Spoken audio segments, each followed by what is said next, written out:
এই যে আমি হাইপোথ্যালামাসের কথাটা বললাম, এই হাইপোথ্যালামাস থেকে একটা হরমোন নিঃসৃত হয়, যেই হরমোনটার নাম হচ্ছে টিআরএইচ।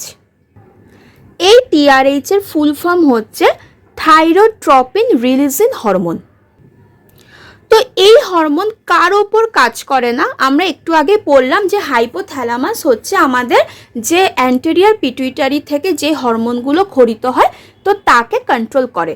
তাহলে এর নিয়ন্ত্রণটা কার ওপর হবে না? টিএসএইচ ওপর। টিএসএইচ মানে হচ্ছে থাইরয়েড স্টিমুলেটিং হরমোন, যেটা অগ্র পিটুইটারি থেকে আর কি তোমার নিঃসরণ হয়। তাহলে এইটুকু বোঝা গেল, হাইপোথ্যালামাস থেকে নিঃসরণ হয় টিআরএইচ, যেটা নিয়ন্ত্রণ করে কাকে না? অগ্র পিটুইটারি থেকে যেটা নিঃসৃত হচ্ছে টিএসএইচ মানে থাইরয়েড স্টিমুলেটিং হরমোনকে নিয়ন্ত্রণ করে। এবার এই থাইরয়েড স্টিমুলেটিং হরমোনটা কাকে অ্যাক্টিভেট করবে?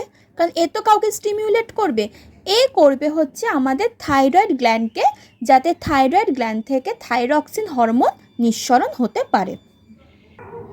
বোঝা গেল এত অবধি? আর একবার আমি বলে দিচ্ছি, হাইপোথ্যালামাস থেকে রিলিজ হচ্ছে থাইরোট্রপিন রিলিজিং হরমোন, যেটা তোমার অগ্র পিটুইটারি থেকে টিএসএইচ হরমোনকে নিঃসরণ করতে অ্যাক্টিভ করছে।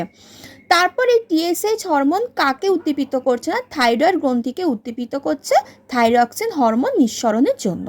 তাহলে এইটুকু বোঝা গেল। এবার আমি আসছি যে এই পুরো ব্যাপারটার মধ্যে পজিটিভ ফিডব্যাক কোথায় হচ্ছে আর নেগেটিভ ফিডব্যাক কোথায় হচ্ছে।